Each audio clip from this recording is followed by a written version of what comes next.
Hello, everybody. Welcome back to the New Agora. We are here today. First, I'm Matthew Brown. I'm Athenianos. Excellent. Today, we are here with First two and last name. first and last name. Yeah. Oh, Brown. No, we did them first and last Oh, name. It's like it's very formal. no, okay. Mm, okay, well, never mind. Good job. Thanks. We are here today with two new guests from the Cognitive Science Society.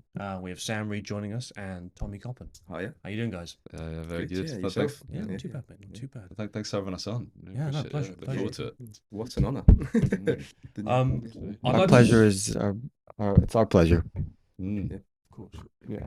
I wanted to start first of all, if you could just both introduce yourselves a little bit. So Yeah. sort of tell us who you are, sort of where home is, Yeah. what are you studying, Yeah. why have you chosen to study that, and um, why have you joined the Cognitive Science Society? Right. Yeah. Good. On you go, Tom. I'll go first. Take us away. Yeah. So you know my name, Tommy Coppin. So yeah. I'm English. Born around London. Grew up in France actually. So I lived 12 years there. We're in I'm France. France, Normandy. Oh, okay. Yeah, so and I grew up kind of being bilingual, and I think that's kind of was the driving factor for me to apply to Edinburgh Uni. So I actually originally applied for linguistics, and so my first year I'm actually coming from. So I study cognitive science now, but I studied linguistics and psychology last year. So I'm coming from kind of a slightly different background, but linguistics obviously being a subfield category of cognitive science, which we'll get into in a One of bit. the, one of the many. Yeah, that's And that's so was pretty it much. was it you said you were bilingual living in France? Was that kind of the motivating drive to do linguistics originally, and then That's kind of what I was going for. Yeah, yeah. right, right. That was kind of that's one of the reasons why I'm here. But it's funny because that's not really my main interest now. Isn't languages, linguistics as such, but that was the driving factor originally.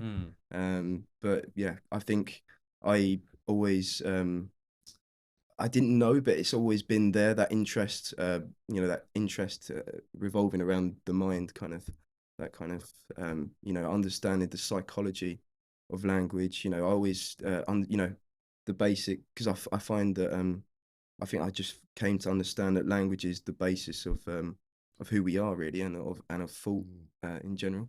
So Yeah. that's kind Has of. a big effect on your personality as well. Of course, yeah, yeah. I always, I think I remember telling you this, Sam, actually. Yeah. Like I always felt like growing up, I had like two different personalities, and I think that was, my French personality and my English personality. I know it sounds probably kind of a bit cheesy, but like, no, no, not at all. it was a bit, especially during that time of your life, growing up, trying to find yourself a bit, find yourself, so to speak, kind of finding Yeah, yourself in society, in the world, amongst your peers. And I think it was must be always tricky with two personalities. exactly, yeah, yeah. I think it was more like two aspects of my personality coming out in Mm. different ways. So I'd go home, Mm. be English, be the family kind of safe kind of environment, and then going out there with your peers, with your mates, and kind of, Just you know, cut and loose. So what yeah. what kind of differences would you say, or did you recognize between the sort of the English side of your personality and the French? Was it? Do you reckon that that was to do with the differences in language or the differences in social context? So like, because like if you with your family and then with your peer group. Mm. I think they're both intertwined, interlinked. But yeah, I felt kind of a sense of confidence from speaking English. That probably is kind of, as you say, the context. Mm. The context being, the family kind of, just that kind of, just being more relaxed in general, speaking English, more comfortable in myself, in my mother tongue.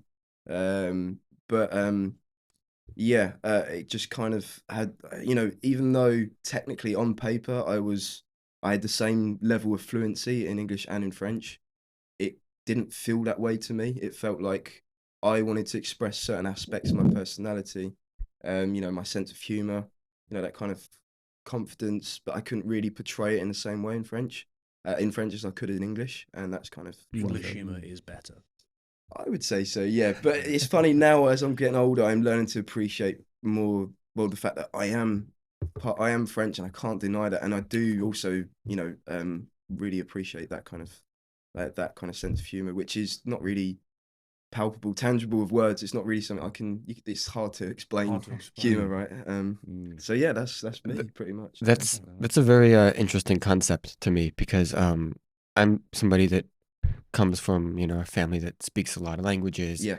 And I definitely can relate to that. When you switch a language, suddenly your personality, you know, changes as well with the language. Like even if you're in the same social context, I find that, like, for example, you know, I'm half Greek, and so I you know, Right. speak Greek, and so when I'm speaking English, it's a very you know, I don't know, everything is monotone and it's not very up and down. And then suddenly, when I switch to Greek, everything goes up and down and up and down, and my personality kind of follows in that way. Like I start become much more expressive, and like I'm learning Russian right now, and so when I speak Russian, I find I'm much more like reserved, and you know, Interesting, yeah. it's a very weird It's funny that you dynamic. say that because like about the monotonous thing, the monotony, because I always found I mean, I guess it depends from the point of view, the perspective, you know, right? But from my perspective, English always seemed a lot less monotonous than French, and that's Really? kind of why I disliked French. I think I kind of had a bit of a but yeah, it's personal. Whereabouts? You said you grew up around London. Whereabouts? Yeah, I always say that just for ease of conversation, but Kent, it's not really London, but Oh, fair out, enough, fair enough. but like the outskirts, like the kind of upper limit of Kent, like on the border of, you know. Fair enough. Yeah, Well, yeah. I'm sort of Watford, Milton Keynes way. Yeah. You know where that sort of Yeah, northwest, yeah. northwest outside of London. Right. Okay. Yeah. Well, I'm southeast. Yeah, but yeah, other so- end. Other end. Yeah. Nice. Yeah. But I don't really know the area, because well, I grew up in France. I moved to France when I Right, was you said. 6. Yeah. So Okay. so I don't. Yeah, my English, geography, geographical. It's a nice yeah. place though, Kent. It's a nice. People say that, Yeah. but where I'm You from can't is stand it. it's not. It's just builders and and kind Oh, of like good- yeah, good just pubs. construction, Yeah. sites and pubs and yeah. It's kind of going a bit downhill, to be honest. At the Oh, moment, really? I got to be Okay. honest. I It's got to be like a honest. Bleak outlook on It's a bit bleak. Kent Yeah, then, yeah, yeah, perfect. Yeah. What about yourself, Sam? Yeah. So yeah, not quite as interesting as Tommy, but No. I was just grew up in London. Born in Bristol, moved to Sweden, so I spent a few years in Sweden, which was nice. And then came back and spent a bit of time at school in Kingston. Went to boarding school for kind of a year to try and pursue a bit of golf. So I used to do golf quite passionately. Tried to pursue that. Try to kind of do the whole America, you know, scholarship thing. I didn't quite work out. And so found myself in Edinburgh. Just really loved the city. And then started doing cognitive science because I'm just really interested in people and kind of the psychology of kind of conversation, and just find people really fascinating. And cognitive science is a really, you know, interesting way to touch a lot of bases on that. And Can I ask it's really cool. a quick question about the golf thing? Yeah, maybe. Because I, you know, from the U.S. and I grew up in the U.S. and so like the whole like sports scholarship thing is like a very prominent idea in everybody's mind. But my impression was that here that's not really a thing, and so people don't really think about that. So when you mentioned that, I was kind of like, do people here still think about, like, you know, is that getting a scholarship for like school? Is that something that is common? Yeah. I think it definitely is. I imagine it's not as common as in America, but it's kind of. I went to this boarding school I went to was like, it's called Millfield, so it was like a super sporty, you know. So everyone there was trying to go, you know, do the whole American scholarship thing. It's But called yeah, like it's the quite- American scholarship thing. Say again. I said like people refer to it as like the American scholarship That's thing. the official name. That's the That's big. very interesting. I think Yeah, there it is was a bit in- more of a yeah. culture in America for scholarships. Like I don't think it's something that people are super conscious of when they're going through education. I think it's opportunities that are available, Yeah. and you can seek them out, and Yeah. you know you can take advantage of them. But it's, I don't. But I think like, and this is purely just from like movies and TV, by the way, or speaking to a few American people such as yourself.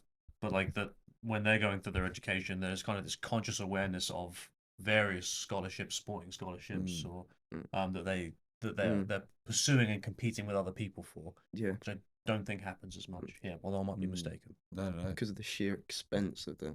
Yeah, it's studying going to that. uni Yeah. in America is just Yeah. another level of Yeah, it's expenditure, actually yeah. ridiculous. Yeah, isn't it like crazy. It's like 50,000? Like, I think it's more. is it more? Really? Yeah, I I don't think know, a lot I of mean, people what's- leave with sort of $100,000+. That's of ridiculous. debt. There's a lot of Ridiculous. universities that are like 50K per year. That's just That's just insane. Where does the money go? I'm a bit clueless, Like to be Vice honest. Chancellor's pocket. Well, Yeah, well, yeah. for example, Harvard spent $1 billion on buying a wine vineyard in No way. Napa Valley. So Oh, So I come got to on. do a little cognitive science outing to this. Yeah. This We should wine, do man. that. Yeah. Drink some vino. Oh, Do some cogsci. That'd be we had fantastic. that Got to be. yesterday in our podcast. We did have one yesterday.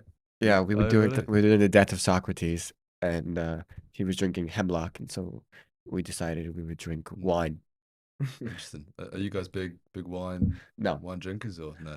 No. It's just no. But after yesterday, well, it was yeah. kind of thematic because it was our first podcast as the new Agora, Yeah. and it was Greek wine as well. And we were talking about the death of Socrates, and because it Mm. was all kind of like very thematic. We had cheese as well, Oh, cheese, did. wow. bread, and crackers. It was nice. I love it. It was a nice time. Yeah. So let's get into cogsci. Yeah, Get a please. bit more. So can you give us, from your perspective, what cognitive science is, sort of, and what it is to you, and why you think it's important? And I know you touched a little bit on sort of your interest in it, but you mentioned it was a multidisciplinary field. So like you've got Right. psychology, anthropology, robotics, neuroscience, Yeah. philosophy, Yeah. linguistics. Yeah. Are there any of those that are of particular interest to either of you? Yeah. Do you want to? There's a few questions in there. No, Take it. no. Do us however many of them you want. I guess we'll start with So yeah, as you were saying, it's kind of a combination of six disciplines. Yeah. Is it 6? So- I actually haven't counted all the Yeah, branches, but it's- yeah, it's something like quite that. Yeah. We've been studying it for a few years, Yeah. but yeah, it's combination because they're both, people in these different fields found out that you need certain aspects of a lot of different things, like neuroscience, computer science. You need to use these skills in order to answer some bigger questions. Someone actually Um, once described cognitive science to me, described This is- my this own is big, degree yeah. to me better than I could ever describe it myself to anyone else, as liberal arts centered around the mind. So, so yeah, That is so nice and succinct. yeah, it's That- nice that's and beautiful. Yeah, we've got brief to get a and- hold of whoever. yeah, whoever that so was, get him on the that podcast. one night, that one night out. But yeah, I mean, myself, language is what brought me to cognitive science. Also, I should say, I didn't mention earlier, I did do a year of robotics. So Oh, it's wow. funny. Yeah. I dropped out because the engineering mathematics kind of aspect of it wasn't really for me. I don't really consider myself an engineer. I consider myself more of a thinker. More of a dreamer. More of a dreamer, more of a pen and paper kind of guy, I don't know. Yeah. But then there's the people aspect that you mentioned, Sam, and it's funny that we're all here for different reasons. And that's what's so Unique about unique about it, yeah. As a subject, because it's not really a singular subject, is it? Everyone's here for a different reason, everyone has different interests. And I found my interest gravitating more towards philosophy lately, philosophy of mind and stuff. So yeah, Absolutely, yeah. There's also a something I'd really like to be interested in is AI. I think it's just yeah, that's something we talk about a lot in the society as well. Because someone on the committee, I think Roxana, is just She's a friend of mine. Oh, nice. Yeah.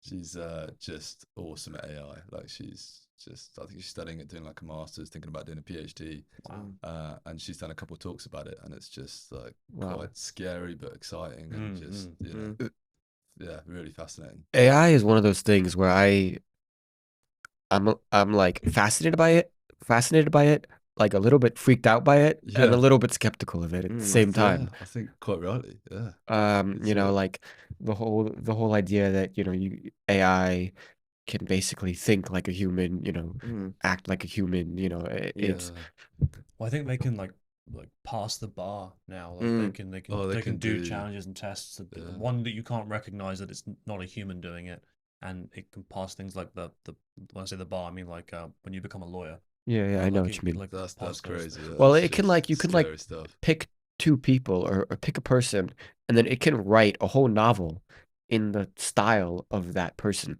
Yeah. Well, have you heard about That's this whole Chat Yeah, GTP. yeah. So we Yeah. slap it in there. But have you guys tried it out at all with the I have not. No, with the no, no. I server? don't know how computers work normally. Yeah, but, fair play. with Like, we're artificial working on intelligence. Chrome at the Yeah, moment. yeah, and yeah. then No, we'll- exactly, Exactly. exactly. then we'll take I've it to just the next one. Yeah. got DuckDuckGo, and I'm Yeah, all yeah. set. But Yeah, and then we'll take it to Yeah. the but I Yeah. mean, so is in cognitive science is the kind of thing you're talking about, is like the extent to which AI is really operating like our brains are. Is Yeah. that kind of Yeah. the gist of what you? Yeah, I mean,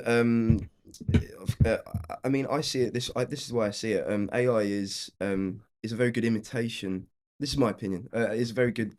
We can imitate the way humans function to a certain degree, of precision. But I don't think I think there's something missing. And I think Mm. that's what I'm interested in studying is the philosophy of mind. There's that subjectivity, that experience of being a Mm. human being, that That kind of that conscious. that consciousness that Mm. I don't think we can model, with computers.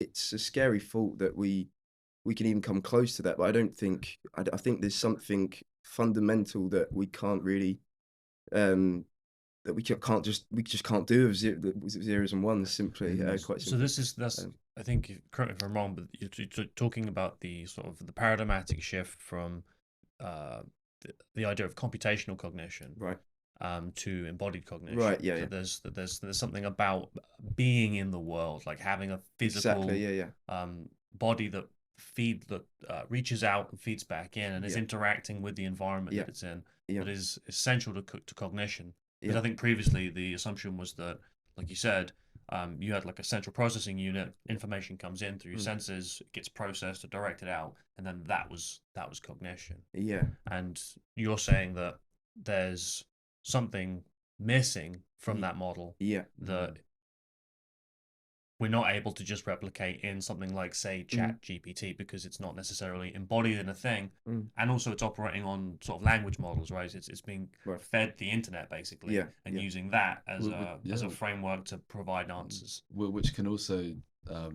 spark some problems mm, depending on what training data it's using. Garbage in, garbage Um, out kind of thing. mm, yeah. Like there's a big issue at the moment with like racist AI, which is it's getting all this information in that is inherently prejudiced, and then yeah. developing And itself you kind of based on that, which wonder, is quite where's this coming from? Like, who yeah programmed this? yeah you got to Quite question it. interestingly, kind of to add another side of that. Yeah. yeah, So with ChatGTP, there's I was reading up about this yesterday, Mm. because it's come out of sort of the Silicon Valley area in America. mm, There is a sort of a left-leaning bias programmed into ChatGPT. So like people have Oh, asked really? it to sort of write poems about people like Hunter Biden, for example, mm, and it does. Poems about Hunter Biden? Yeah, no, they just give it loads Eloquent they just poems. give it loads of stuff to do, Yeah. just to test it out, right? right, yeah, And so someone asked it to write a poem about Hunter Biden, and then asked it to write a poem about Donald Trump, and it refused to write a poem about Donald Trump and wrote a poem in singing praise about Hunter Biden, No and loads of way. other things like That that, where it kind is of demonstrated it's a insane. prejudice. And Yeah, someone came up with a additional program that it taught it called Dan,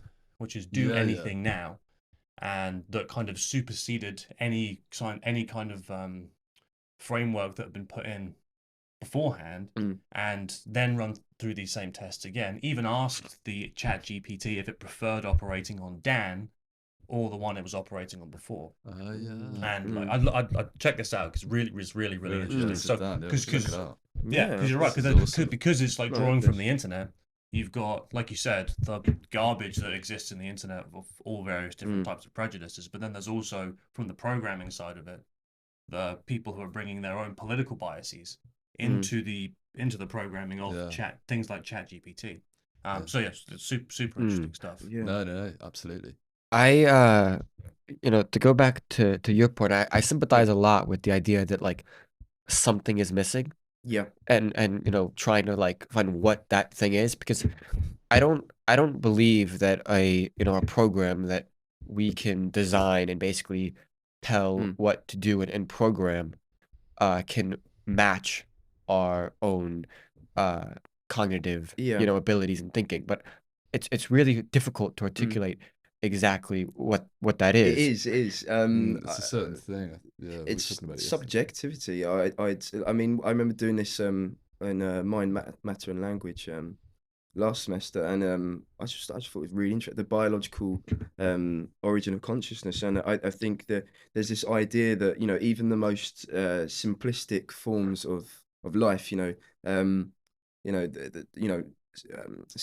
singular celled, like, what they called single celled organisms.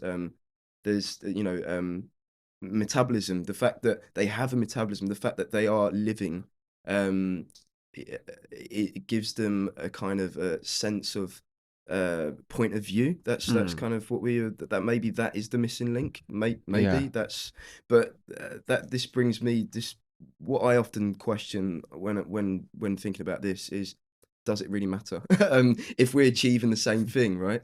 If we got the same outcome from inputs and outputs with a computational model, we're asking these questions, but ultimately, what's scary is, does it really matter if if computers can achieve the same thing? And that's kind of Does what matter? Sorry. what the fact that there is something missing in um Right. in our our attempts to imitate consciousness. Mm. AI. Does it matter if there's something missing? Mm. If there's a missing Do, piece? do, do you think that's something that is gonna be possible to like input consciousness into a robot?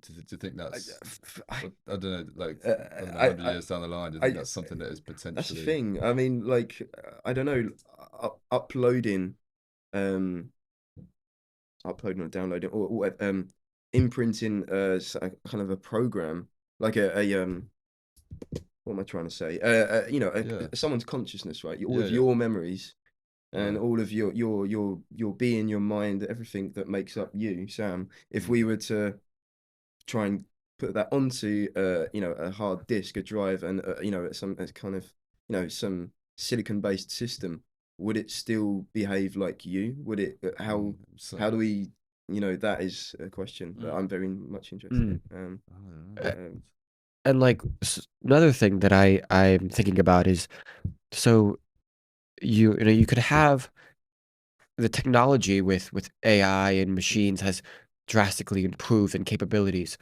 over the years.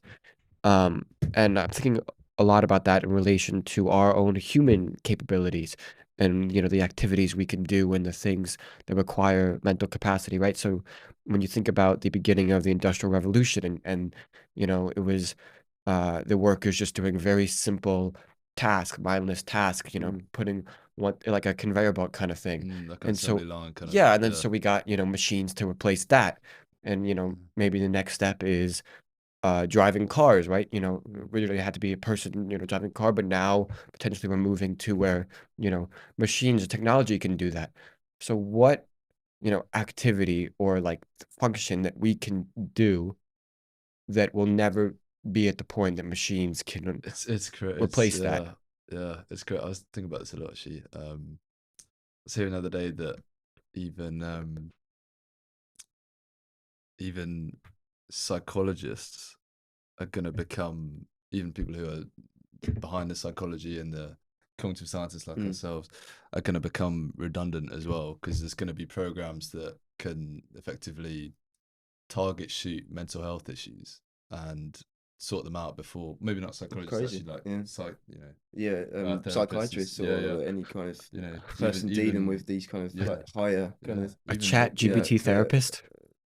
yeah, yeah. Well, something that can, you combine the neuroscience with the yeah. psychology and the computational Yeah, modeling or I something, mean, you it's come up with a funny actually program you that's say that, just because I don't know, I've seen, we were talking about this the other day, like, how mm, Instagram feeds you with, like, what you want to see, like all this kind of marketing, like, like clothes obviously, and stuff. But for a lot of people it's also you know um courses, online courses, or therapies, online therapies, um and these things that are usually would be these actions that would usually be performed, by a human being, like, teaching or like, you know, talking, all these things are gonna maybe potentially be replaced by, you know, just some chatbot. There's some bot that's literally slips into your DMs and it's like, okay, how you doing, Yeah. bro? How It's you like doing? that Yeah, movie. What's that? Her. Have you seen Her? Seen that come Yeah, up? oh, Yeah, it's like this guy's got this. yeah. It's on It's Netflix, right? Yeah. Joaquin Phoenix, yeah, and Oh, Scarlett yeah. Johansson, and he's got like this kind of chat bot in his ear, and he basically falls in love with her. And the whole thing is about, you know, at the end of the movie. I Yeah. don't want to spoil the movie, but So like, it's kind of like an updated. What was that film called? Ex Machina, was it? Yeah, Deus Ex Machina. Or... Yeah, I don't know if it's yeah. simple, yeah. Is that a similar Kind of Yeah, thing. so some guy comes up with like a robotic AI, and it's kind of like got a human female face on it. And he yeah. invites some guy from his work as like a test, kind of like Right, yeah. to see if to interact with it, but to see if and he's like, I think he's secretly testing whether or not it's possible for a human being to fall in love Yeah. with his AI, and then I I don't I've want to seen spoil the that, movie yeah. for you, but eventually Yeah.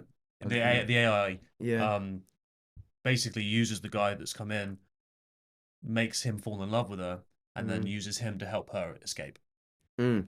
Oh, great. Yeah. Yeah, I mean, yeah. Yeah. Oh, no, it's a really good movie. That's It's a just really, sounds- really Yeah, I good think I've movie. seen that a while ago. So Yeah. that's kind of like a modern, like Yeah.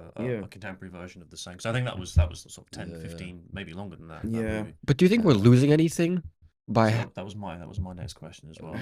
Yeah, Jump- do you think jump do you think we're the gun. losing anything by having all of these things, you know, potentially replace humans' think- I think functionality? Just to add to that very quickly. Yeah, go ahead.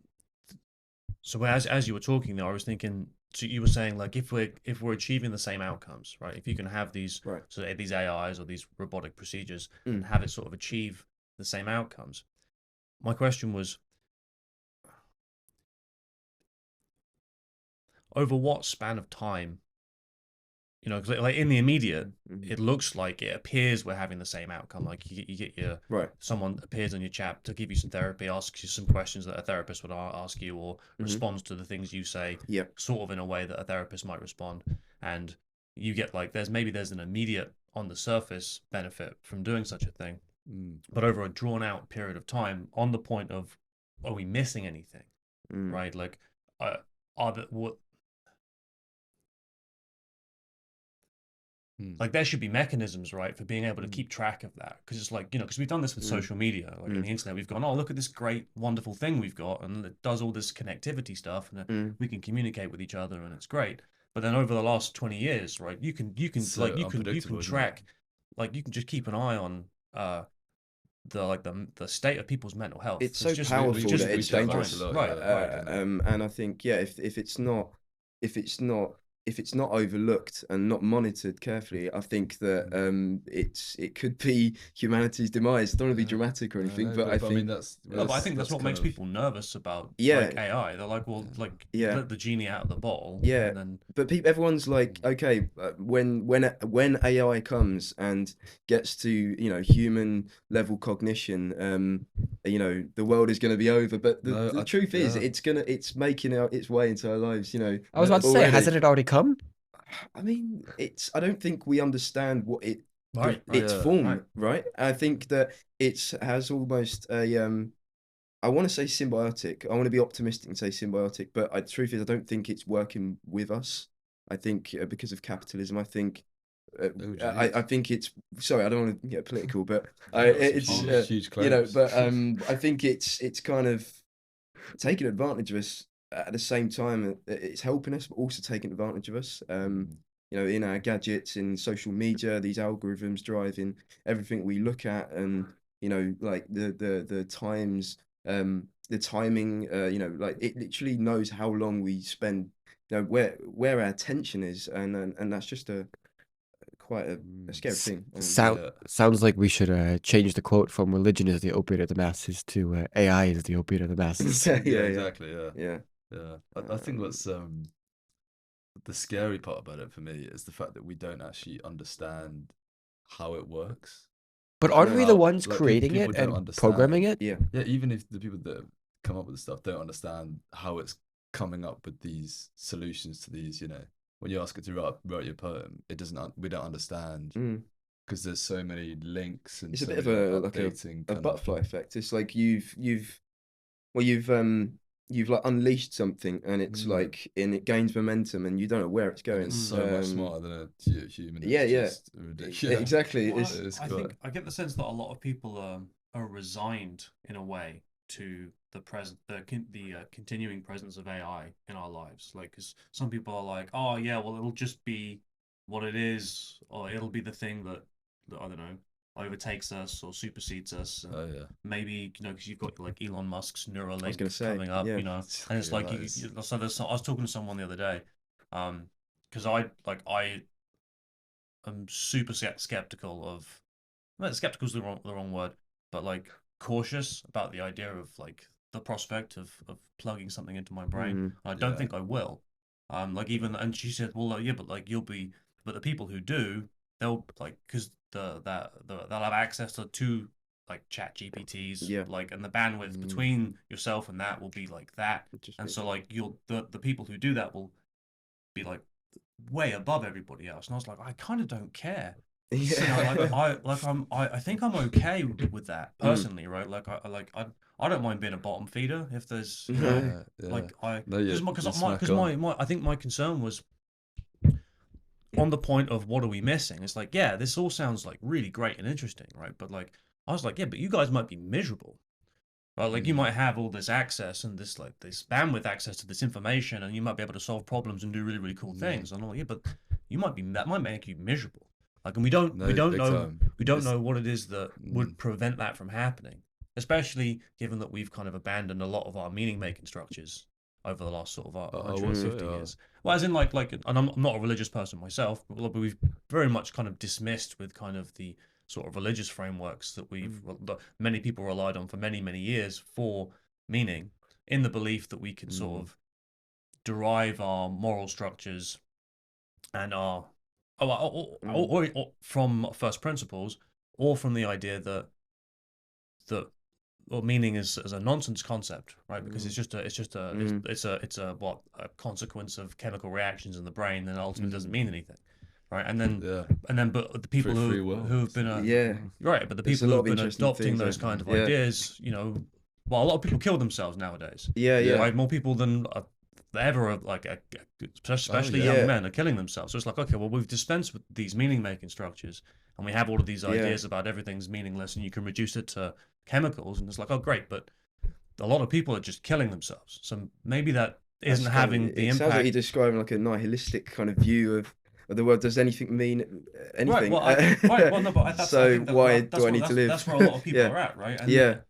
Go on, sorry. Oh, I was gonna say, there's a great book by Albert Camus, The Myth of Sisyphus, where the first line he says the most fundamental philosophical question is suicide, judging whether or not Yeah. life is, Yeah. worth living. Yeah, wasn't he? He was quite an absurd writer, I believe. It's like Did you say Metasisyphus? Myth of Sisyphus. Oh, yeah, Sisyphus. Yeah, it's Oh, correct, pushing mate. the That's rock just up the Yeah. the hill, and then it falls back down and start all over again. Yeah, I think it's Sorry. no, I thought that's a funny concept. Metasisyphus. it kind of it's like doom scrolling in a way, like that's Yeah. the term doom scrolling. It's that tapping into that innate kind of primitive mind of ours that always wants more, that's always kind of pushing that rock up the hill like Sisyphus would, and then constantly scrolling, constantly getting that dopamine hit, and but for what reason, why? You could that's when you ask yourself these questions, like you think, oh damn, like why am I doing this? Right. What is the goal? Where? And where am I going with this? But there's the point I was trying to make earlier was that there's like expedient ways of getting the dopamine hit, and then meaningful ways of getting the dopamine yeah. We were So, actually like, talking about this the other day, we delaying gratification. right, exactly. Because like you say, like doom scrolling or social media, like it's like click.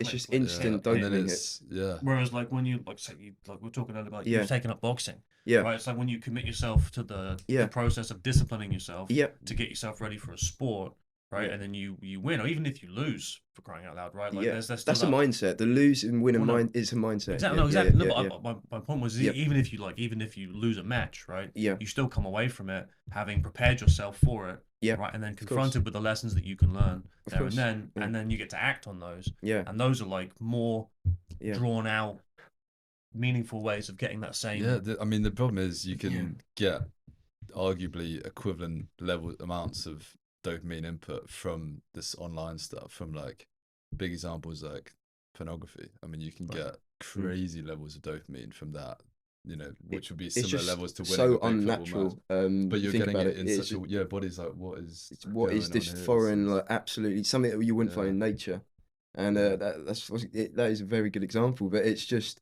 I think you think about See, I remember the times when you only ever came across porn when you found it in the woods, What? just in like a magazine. Well, because you were there, what's- you remember it. Yeah.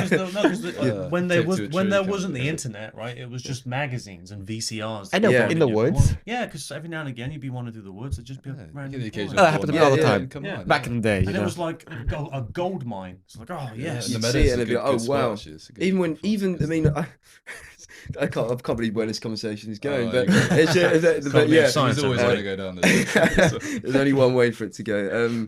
But yeah, no, but yeah, no, just going back to that kind of AI and that Yeah. that kind of doom scrolling idea I was talking What about. is doom scrolling again? Doom scrolling is Just like literally scrolling to your doom. So like, there's no end goal. Like you don't know when to end, and that's doom, 'cause right? It There's- never stops. it never yeah. stops. It's a never-ending pursuit, and Right. we're driven by pursuit. We love pursuit. That's what gives us meaning. I think is the pursuit. It's not the goal. That's what I think we need to bring back into play into people's lives. That idea of pursuit. But I think what I was getting at, my point is that I think technology and AI and all these softwares and these are tapping into something primal and are taking a bit, some of our humanity away from us, and everything's made easier for us now. Like everything, we've got dopamine hits at our fingertips, but I think people. Good rhyme as well. It's got dopamine hits. I think. Yeah, I didn't even. Podcast. Yeah, there we go. But to think that AI can give us the same level of companionship as a person, and there's so many ideas that that you touched on, Matthew. There's just so much I want to say, like please the do. idea Please. of morality, the idea of companionship, the idea of meaning, all these things. I just don't think, it's a scary thought. There's a So like It is a these are the really scary potential thought. things we could be missing from. That's what I'm saying. Is Yeah. understanding it does AI, can it have morality? Can we artificially recreate morality? Would we want that? Can we create true companionship? Are people mistaking these new forms of companionship, fake companionship, with real companionship at the expense of real life relationships? Well, how do you mean fake? As in online bots? Yeah, like a real friend, and well, that's the thing as well. That's another thing. Do we value friendships the same way as we did before? Do we just care about people messaging us in our DMs? Yeah. But- that's the thing. Yeah, how many? I don't know. That's a very good question. Yeah. I've always felt like the struggle and the failure are just as important as the success and the Yeah. pleasure That's definitely a good way of good way to think. Yeah. of your life, and those two things are together, right? You can't really have one without the other. And so It's like a balance, kind of. yeah. So the kind of like you were saying, the I don't remember, the ghost scrolling, the death scrolling, Doom scrolling. doom yeah. scrolling. That you get like these instant pleasures. Yeah. To me, it's not really, it's a very shallow level of pleasure. Like if you think of, what's it called? The seesaw, Yeah. right? And so, if you don't ever go down on one side, you're not ever going to go really far up on the other Yeah. side, Mm. No. and so like, if you're not ever going down a little bit, you're not really going up either in, pleasure or satisfaction. People don't want to go you know? down. They don't. I know. No, it's I was listening to Andrew Huberman. Mm. Yeah. Mm. He was talking about this, and he was talking about the fact that your brain always wants to maintain like a homeostasis, if you like a baseline. And when you're constantly scrolling, getting that dopamine, and you're not having that trade-off, your brain almost needs to kind of completely reset. So bring you down to like a, I don't want to say extreme low, but a lower than you normally would. And people don't want to do that because whenever you feel down, you reach for your phone and you get that quick. Well, So your brain never gets a chance to Because you level can. out. Because you can. Yeah. Yeah, and then you have these depressive things. Oh, well, it's exactly why I came off. I came off social media about 4 or 5 years ago. Yeah, we're gonna have to change Very that because for our podcast. Yeah, well, You're back yeah. on it now. Yeah. I'm not happy about it. But no, like on the doom scrolling thing. So I used to work for an insurance company, and I worked with a friend of mine, and we'd always, when we worked together, we'd always take lunches together, and we had like a spare office where we had like ping pong tables and like ice, air hockey and stuff. Nice. So we'd always have like little ping pong tournaments. Right. Yeah. But then he left and went off somewhere else, and then because I didn't really talk to many other people at work, I noticed at lunchtime I would then just sit for an hour to eat my lunch or whatever, just sit there and just scroll, right? Scroll, and then I caught myself doing it one day and was like, "What the hell are you like? What are you doing?" Yeah. Like Get back on the it's ping pong summer. table, yeah, It's in like you've got an hour. Yeah. Not at work. Go and be outside. Or Get something. some Go sun. and- Get some yeah, vitamin D. exactly. Get some. Talk to some So people. Maybe. I think I spent some time in Southeast Asia, and then when I came home, I got rid of Facebook, and then I stopped. Well, I still technically have my old Twitter account because they won't let me delete it for some reason. Yeah, I haven't. Facebook doesn't let. I haven't Go on. used it in like since 2016, I don't think. And then I came off Instagram in Maybe you could message Elon about that. 2020. Yeah, maybe. Uh, But one of the things I what have you noticed. noticed, like, the difference-wise since you've been off social, is it? Yeah. Well, I don't regret it at all. I think it's been tremendously beneficial. I mean, I still have other things that kind of like I still use YouTube kind of thing. I find myself doing the same YouTube thing. is It's my impossible to biggest- beat a bit. my YouTube biggest Shorts, vice, man, yeah. just, Oh man. But no, It's like, a killer. I put a lot more time to like things like reading. Like I don't think Yeah. I don't think I would have been inclined to go to university as much as I was if I still had social media. Interesting.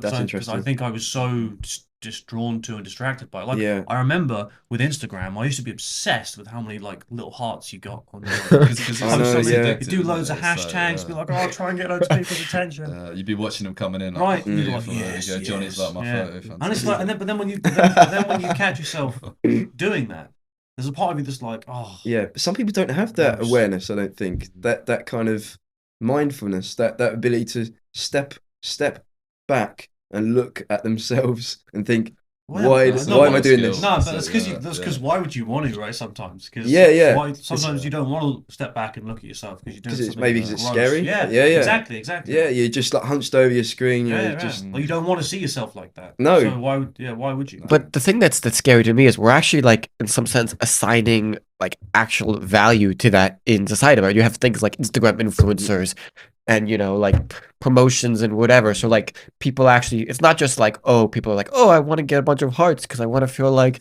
good about myself. It's this added aspect of like, oh, if I get enough hearts and enough people like follow me, then I'll maybe become an influencer and Have you seen the make a career have you out of seen it. the Black Mirror episode No. based on social credit? something like Oh yeah, that was the first one I ever watched. that. That one Really? was. Yeah, first and the last. Oh, yeah, I remember.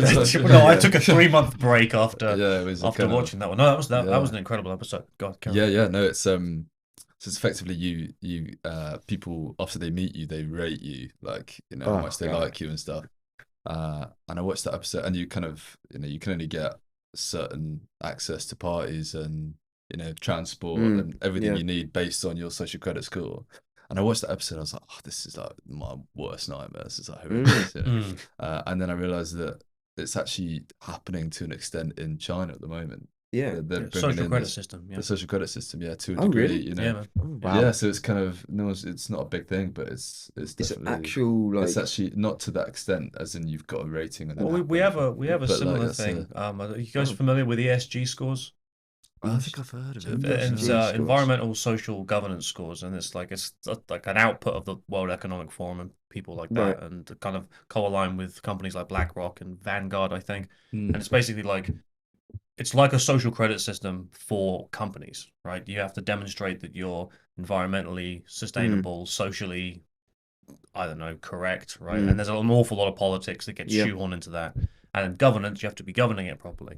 And then I think if you don't meet up to these standards, you're cut off from certain amount, because like BlackRock and Vanguard are like huge funding companies. They pump money into loads of different organizations, and so you're kind of cut off from access to investment if you don't meet these ESG scores. Right? And so it's very similar. Like it's not like at the individual level, right? But it's like it's just above that. No, it's interesting because yeah, I find that, but then it's happening to an extent in like, if you take relationships, for instance, like if you meet a girl at a party or something, and then you automatically look them up on social media. It's not just me being weird. You probably no. It's what you do, right? And then and then automatically, like if you see how many followers they've got on Instagram, you're gonna make a.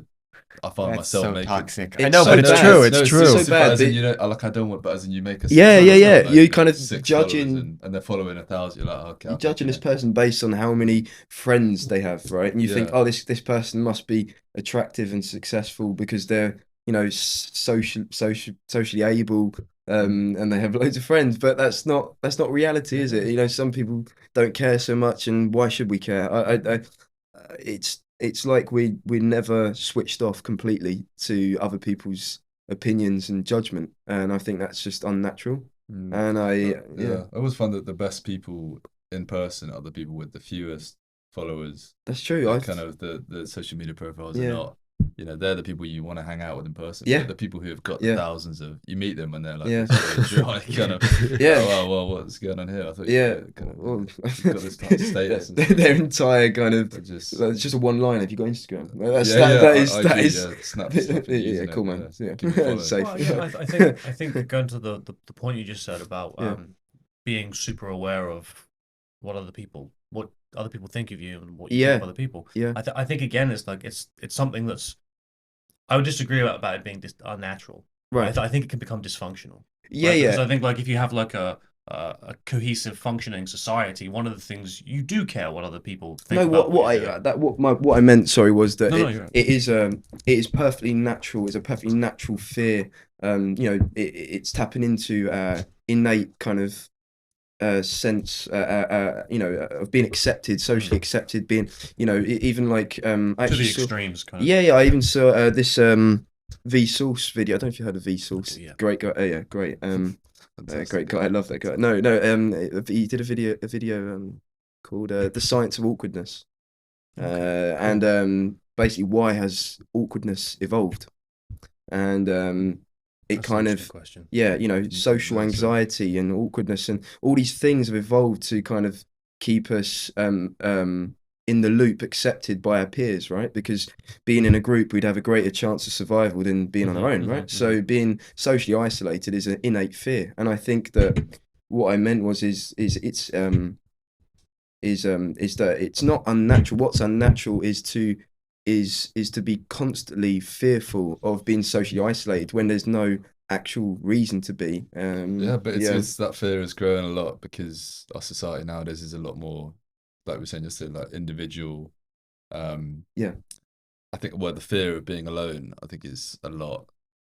People aren't very good at being just with themselves and stuff. And if you are by yourself, you're getting a bit of a feeling kind of, I'm not doing something, I'm not. You reach for that phone for that dopamine hit kind of thing. 100%, and that leads to a lot of like, I've got to be doing stuff all the time. I should be talking to someone. I should be messaging someone. But the which truth is, uni as well. Like having 20 minutes on your own without your phone, it's not gonna kill you. No, it's not. Just staring at the wall. You're not isolated. You're fine. Like it doesn't. It's like my phone broke recently back in December. And I've got a little Nokia button phone. Oh right. This happened 2 years ago. Like my phone broke, and I decided just not to get a new one for 3 months. I just got just a little button phone, just so I could text and call. And I hardly ever had my phone in my hand. I would often go out and wouldn't even have it on me. And then I decided I claimed on my insurance and got a new smartphone because I was like, I wanted to talk to my friends. Kind of like, it's been a while since group chat or whatever. And when I got the phone, like the first 2 weeks were odd. Like, going from having a Nokia button phone so to much a stimulation. smartphone. I was very conscious of how drawn I was to the phone when it wasn't in my pocket or hand. Like the Yeah. first 2 weeks, Mm. I was just super Yeah. conscious of like when my brain Yeah. went, "Where's the phone?" I was like, "Why Yeah. are you thinking that? Yeah. Like No, you're no, not yeah, doing it. Like yeah. I've got We, no we, reason to want to look at it." yeah, And it was odd. yeah. So I'm putting it off again for the You're binning it off. Yeah, get it. in the woods, Get get rid in of the it again. woods. yeah. It's like a Yeah. toxic relationship. This is So we like see you just yeah. tossing it off the top of the library. Yeah. Where the hell's that? Yeah. But yeah, we were talking about this yesterday as We well. It's were, like yeah. there's something called peripersonal space or something that's like a physical extension of you. So if I hold this pen for a certain amount of time, this becomes part of my kind of immediate personal Yeah. space. I was thinking like your phone is such an extension of yourself. Mm. It's like Yeah. if I spent 10 minutes looking through your phone, I can know 90% of the things about you. Yeah, this is an idea in it's philosophy. crazy. The extended mind thesis. Oh yeah. Really interesting. Just this idea that any kind of information bearing device, you could even say, pen and paper is an extension of your own mind because you can, you know, it is it's an unbelievable invention if you think about it. The written word is another way of storing information that is not biological, that will probably decay in time. You'll lose the bit of paper or whatever, but it's externalized. It's no longer stored in your brain, in your wherever that would be, in your cortex somewhere. It's an unbelievable tool, and obviously nowadays with modern technology, laptops, smartphones, it's just taking that to a whole new level. Well, Yeah. I guess going back to what you were saying at the beginning of the episode, right? Like, I guess language too can be an extension of Yeah. yourself, and Interesting. how you were saying that you actually felt like you were a different person Yeah.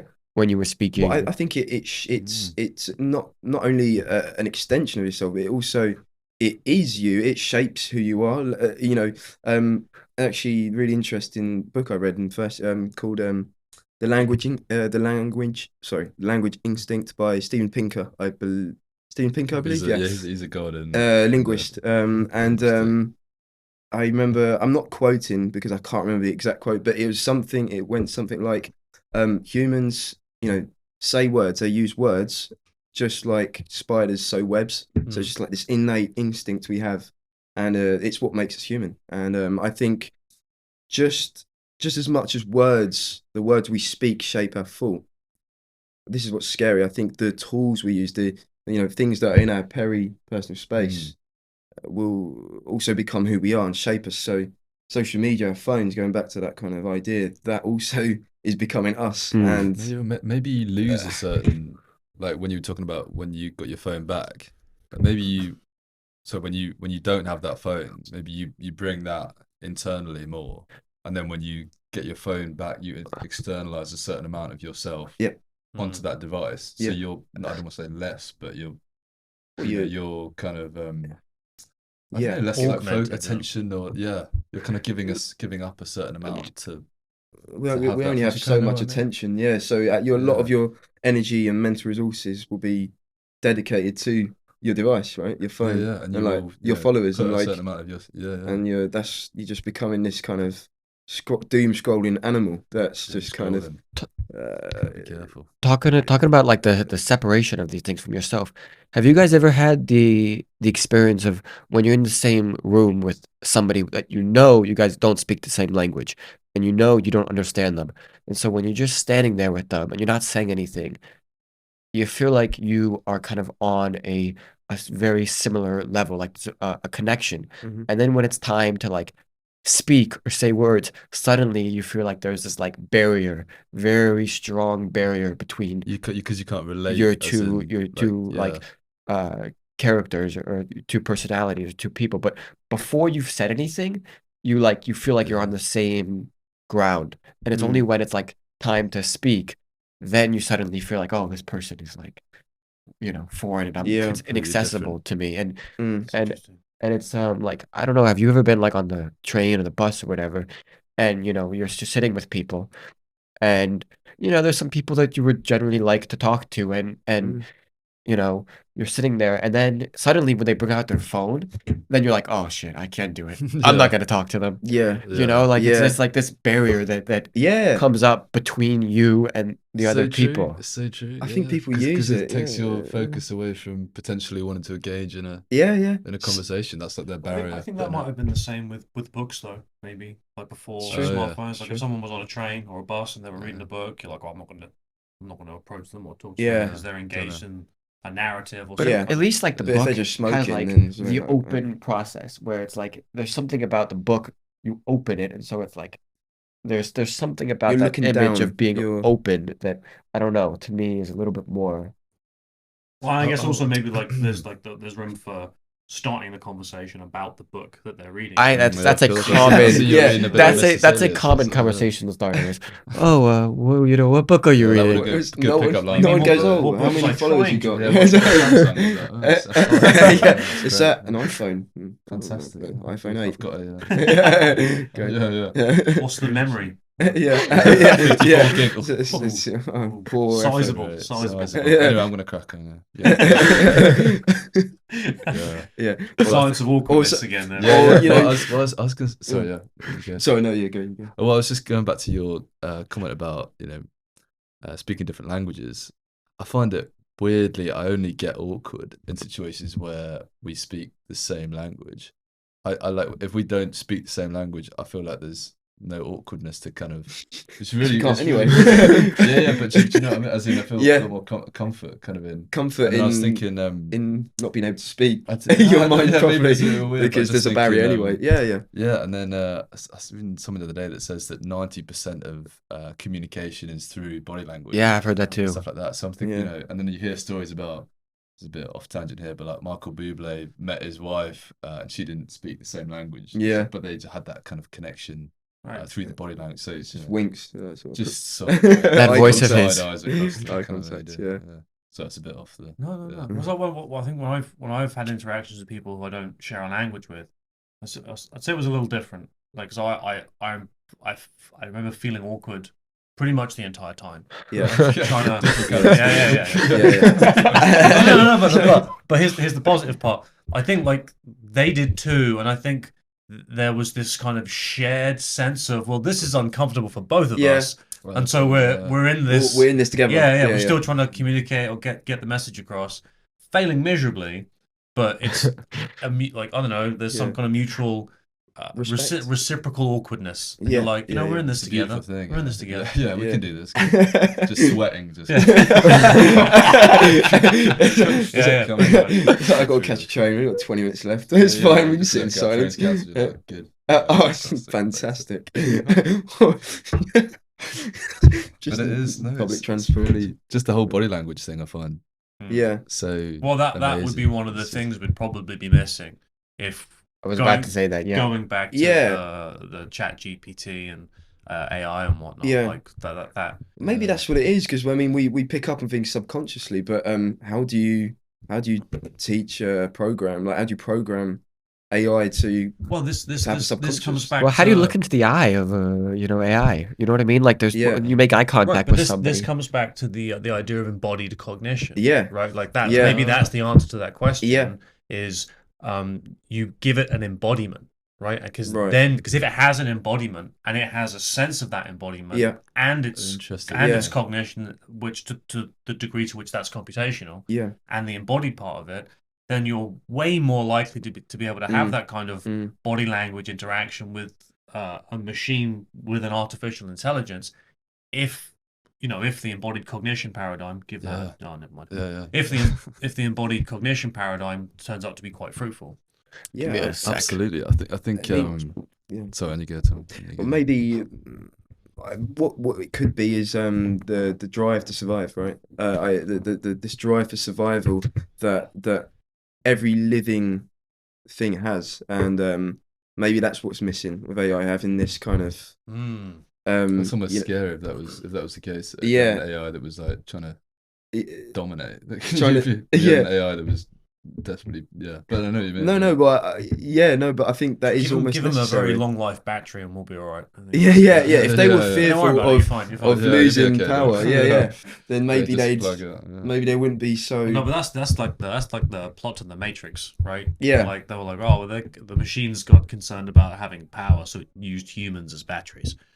That's the plot. Yeah. Oh, that's yeah. To be honest, that movie, using that their movie was heat as- amazing. I thought it was like, yeah, Keanu Reeves at his best. I'm due a Fantastic. Matrix rerun relatively soon. Oh yeah, Oh yeah, I need to do that as well. Got- Yeah, I've never seen You it. see the second one? Have you not? Oh, No. We could slap it on now. Cool. see.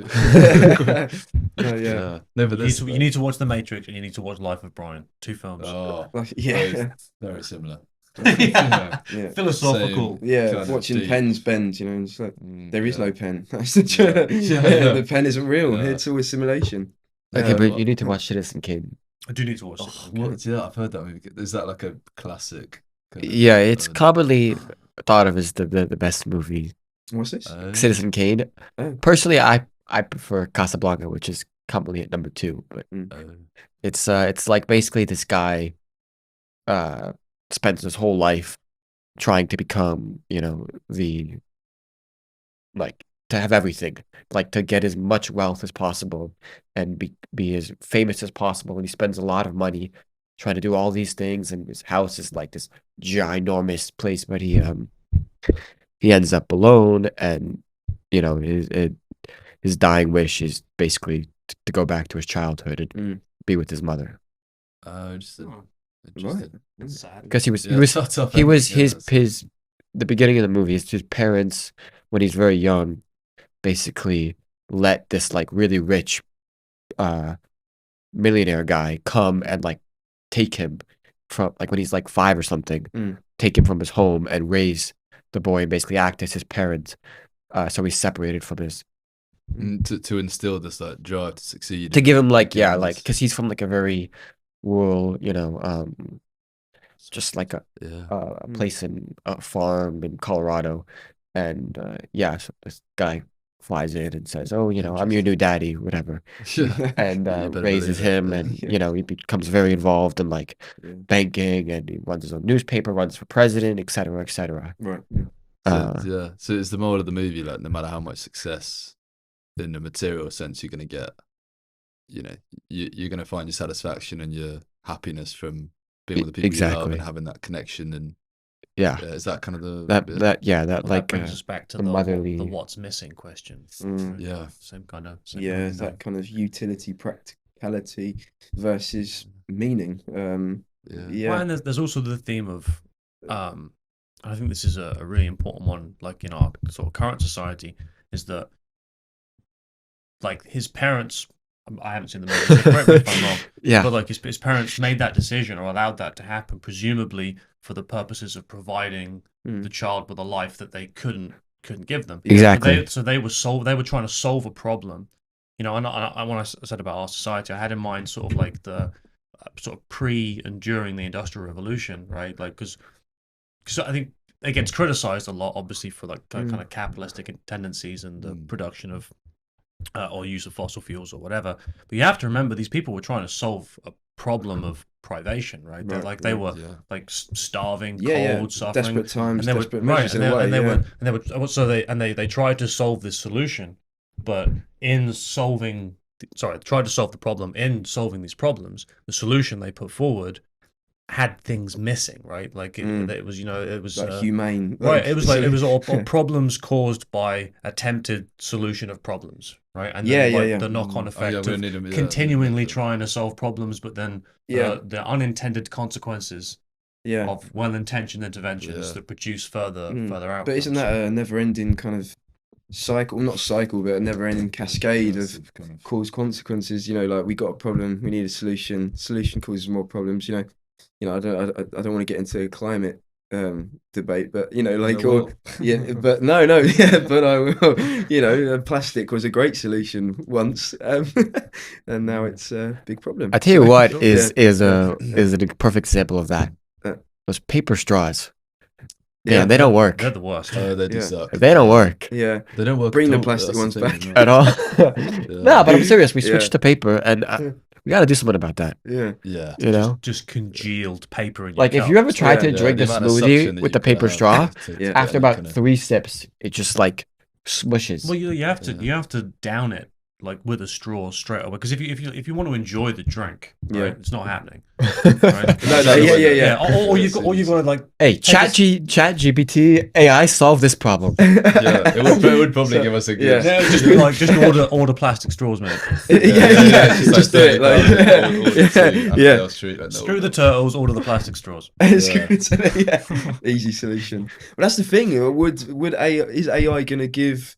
It will probably give us the easiest solution, but the easiest solution might not be the most ethical or moral or humane solution. And Yeah, but how then again, you can imagine you can update the training data or give it certain restrictions that Yeah. would give you, and then going back to your point you were talking about earlier, like what jobs would be left Yeah. if AI really kicked off.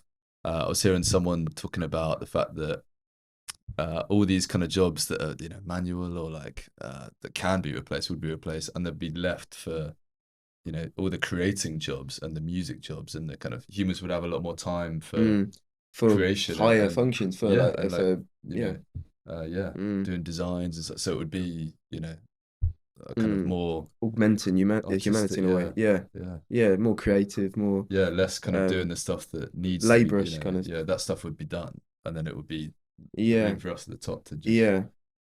really But the problem create some stuff. problem with creativity though is that it does produce that that distribution where a small number of people produce the things that are considered valuable, right? Mm, And that's yeah. not no one's really doing that, right? It's like so, and you can see this like in like movies, books, songs, right? A small number of authors write all the books everyone reads. And most people who write books never sell any, or they sell only a couple, right? So if we do have that situation where everyone is then free to go and produce stuff, right? You're still going to end up with this stratification of a small number of people Mm, That kind of producing the things that are inequality considered of value, because the value is determined by everyone else looking at the thing that's been produced. Right? Yeah. The person producing doesn't decide that it's a value. You produce something, and everyone goes, "Oh, that's pretty good. I like that." Yeah. And so like that's it's an- almost supply and demand quantity. I mean, it's just a sheer amount of well, of musicians out there now, like bedroom producers. Such Right. as myself, in a way. Bedroom. But bedroom producers. It's a thing. Like, anyone can make just produce bedrooms. top quality. Yeah. Yeah. Top-notch studio quality sounds, music, like podcasts. Oh, the amount of podcasts. Hey, Yeah, hey, it's nobody just- can match our podcast. Yeah. And we Yeah. have done some in my bedroom. So Oh, yeah. Oh, there we bedroom go. producers. Covering all bases. Yeah, Yeah, bedroom no, producers. Yeah. Yeah. Did you get you had the camera on. And everything? Yes, We yeah, did. we did. Yeah. Yeah. You can see that on YouTube. Yeah. You got Oh, really? my towel Oh, nice. hanging up in the corner. That was good. Good. Yeah, kind of cafetiere Yeah. brewing. Yeah. It's just the sheer accessibility. It's crazy. I mean, just anyone can do these kind of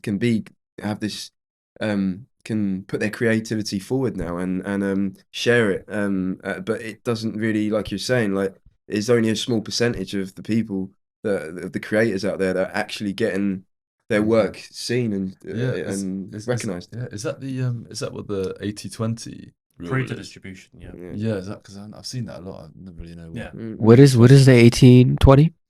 I think it's some kind of natural. It's something ratio like that- it's a distribution principle or law almost.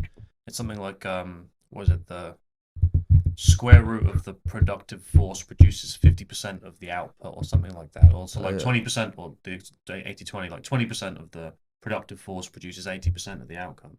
And give you so when I was working for that insurance company I spoke about before, because I was working in sales, so we'd have like a team of people selling insurance policies, and then we'd have like a board. So when you sold someone, you put a little marker up, and everyone celebrates.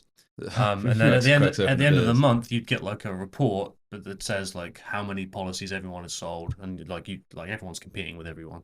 And at the end of the month, always there'd be like 3 or 4 people at the top who'd sold like most of the policies. Yeah. And Yeah. then you'd have like the next section of who'd sold like the next lockdown, and they'd sold like 20% of the Yeah. policies, and then the people at the bottom had sold basically hardly anything between them, Yeah. right? And then if you take the top 3 or 4 people off the top, right, and just remove them, the same principle Yeah. repeats itself. Yeah. And that was the same thing I was pointing to when I was talking about the books, the albums, the music, the TV shows, Yeah. and it's even right like the distribution of mass in the solar system, right? Like the sun It's has a recurring the pattern. It's sun like a has mathematical. right, like the thing. sun has most of the mass, Yeah. right? And then it's like all the planets and their asteroid Yeah. belts. If you take the sun out of the Yeah. equation, Jupiter has most of the mass, Yeah. and everything else has a Yeah. decreasing share I of thought it. the sun was just another star, No, it is. It's a Yeah. star, but it's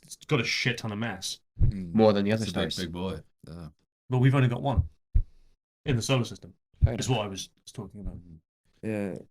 Yeah, what do you guys think of that commercial? We're going way off base here. No, but go for it. commercial space flight and stuff. Do you think that's What? well? Oh, like what is it, sending people to the moon and Richard Branson's got this. Yeah, they've sent the first people to Yeah. just like tourists Commercial. to the, Yeah. Yeah, to Sort of space. and rich stuff. tourists. Yeah. I don't know. I'm down for it. Imagine 20 I'd be years down now. to be I don't know. fair. I'm still trying to find my place on this earth. You know. Yeah, Yeah. we're working. I don't need I don't need more problems in Yeah. the galaxy. The awkwardness in the galaxy. Would you go to Mars? If Would we, we go to Mars? yeah, if we colonize Mars. If I Oh, could that come would be- back, Yeah. I'd go. I think Yeah. if it was like you go there and stay there, I'd be like, no, I'm all right. Yeah, I think that would really test, our ability to socially isolate. We talk about pandemic, talk about social media. I think, How did you guys manage that time? oh, Yeah, good question. Good question. it's definitely had an impact. It definitely had an impact on me. Well, were you in France or were you? No, so I dropped out of my robotics course, and Oh, I applied to go to uni in Edinburgh. Big mistake. Big mistake. I So- thought, what? Oh, What I fucking did- you made a little well, that was for. Absolutely cool. And so I had a year to spare. Wasn't really the gap year I kind of imagined, but I had a year to wait. Kind of get my answers back from Edinburgh and Manchester. I applied to Manchester as well, and but I worked in a warehouse for a year, just biding my time really, just making some money. Nice. I would have much preferred like a hospitality job, but they weren't really available No. at the time. But yeah, it did. It wasn't a great environment. It wasn't really like I was in a flat with people that I didn't really, weren't really my kind of people, and it's kind of just kind of that kind of void, really. I don't know. It's nice Strange because a lot of the social interaction was online and stuff. Yeah, yeah. And the question is like, because you can kind of get along okay with online interactions, but do you miss? Is there something that your body kind of? Yeah, I mean some that's the chemical thing. doesn't get released when you're. I remember calling up my family more, my mates more. Like FaceTiming. We did a lot of FaceTime. A bit of Warzone, a bit of Xbox. Okay. Like on the chat. So I mean, yeah, that competitiveness definitely is important. And I think a lot of people lose that, and that's why I've picked up a lot of sports now this semester. It definitely is that social interaction, that kind of comparison to other people. It is important. I think having to. It's not about dominating people, but it's kind of that kind of fighting. That fight or flight. That kind of. There's something there. There's that will to kind of that drive to. That maybe that's Big what's time. missing. No, Maybe no. that's what's missing. What we were Yeah, talking about earlier. Yeah, No, big time. yeah. I think Because you said you find solace in sports. I remember you saying that's yeah, your I'll say escape. I have a Mm, yeah. I mean, socializing for me can get quite kind of full on. Sure. Yeah, sometimes. So, but I feel like just like sitting having a conversation with for a long period of time can be quite, not necessarily, but like get quite during a self-conscious podcast. sometimes. Oh my god, nightmare. Yeah. No. Yeah. But I find like doing sport and stuff, just there's no social. It's just, but even though you're with people, it's a way of spending Yeah, time with people. it's a way of without expressing yourself community, and kind of like Yeah, trying to even beat. trying Be to- ruthless, it be goes back, ruthless, it goes be back ruthless. to goes back to what you were saying earlier, like that trade off. Yeah. I think in sport you can see that quite obviously. Yeah. That kind of Mm.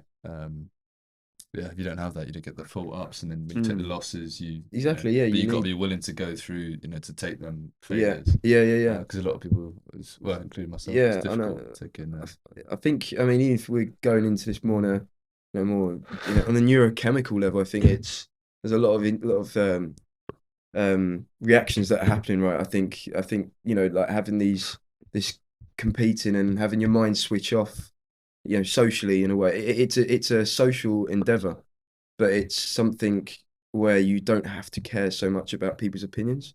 That makes sense. During, a football unless you're match. really bad, in which Or case, something, in which you're really bad, you're like, actually, like, all right, you were subbing him. He's yeah, great. get Tommy off. He's terrible. But I think it's something that's really healthy, and I think it's, you're getting these ups and downs, as you say, these dopamine highs, these, you're getting all the adrenaline, norepinephrine,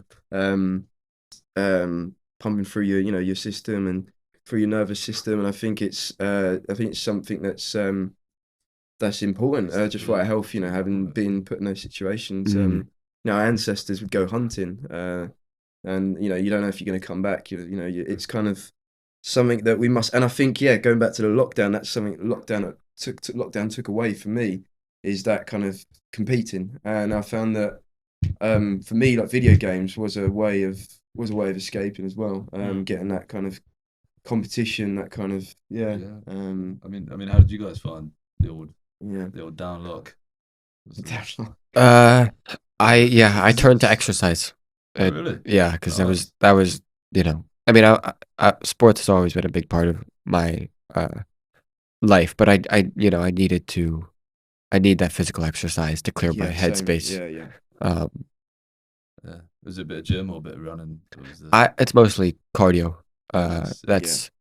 That's where I find the most solace, where I just kind of Mm. can clear my head by pushing my Mm. body to limits. And I also got into a fair bit of like meditation and Tai Chi. Yeah, feel like a lot of that's a people do, huge thing we yeah. talk about in Mm. cognitive science meditation. It's Mm, just the positive effects are Mm. crazy. yeah. And we were talking the other day about actually the some of the dangers of meditation. Apparently, you can have bad meditation experiences that affect you. So no one ever has really spoken to me before about Yeah. I've never heard potential of that. dangers. to be Well- honest. well, yeah, Vlad was saying one of his mates. Well, I have trouble with just like the sitting in one space. So for Mm. me, like the Tai Chi was easier because it was like meditating while moving your body and Mm. exercising. So it was like a meditative exercise, and I found more success with that thing. Mm. Than sitting on your own kind of Yeah, exactly. With legs whatever, crossed, like Mm. for hours and hours. Just, Yeah. it's Yeah. terrible. Yeah, something I really found useful and helpful was actually cold water exposure. The old Wim Hof, The old Wim Hof the old method. Yeah. classic. He always comes back somehow. Yeah, So, it always comes out. Yeah, it's no, it is a topic I'd like to bring up a lot with people, but it has helped me, and I think it is it's because when you're in that water, in that kind of fight or flight situation, you cannot think, you cannot worry, you only have one thought that's going through your mind. I need to get out of this water. Right? Yeah. Your body's screaming at you, get out of the but water, Wim Hof screaming at you, stay in. stay in. So, And yeah. it's kind of building that mental resilience and replacing that threshold that for stress and anxiety, and like it's I think it's difficulty is and hardship is something that people have to experience for not only for for progression, self achievement, and it's not about giving yourself a pat on the back. Oh, I can stay 2 minutes in the cold water. I think it's about being comfortable with discomfort, and I think we live in a world of That's a big one. plenty of Yeah. comfort, Mhm. too much comfort, and our brains are just we've still got these primitive brains that are not evolved for our modern lifestyle, and I think that is the issue, and I think giving ourselves cold water is just an easy way to kind of dive into that. I don't know. Nice, Yeah. nice. Well, I think that's a good place to wrap it up, gents. Cool. Yeah. It's well, been, thanks so it's much. been excellent having you on, guys. Yeah. Really, really enjoyed talking to you. Absolutely. Thanks for having us on. I mean, No Yeah, no, worries. really appreciate Great it. This time. is Yeah, awesome. This was a yeah, great this is fantastic. conversation. Absolutely, mate. Everyone take care of yourselves, and we'll see you next time. Yeah. Yep. See you later. See you later. Cool sign up.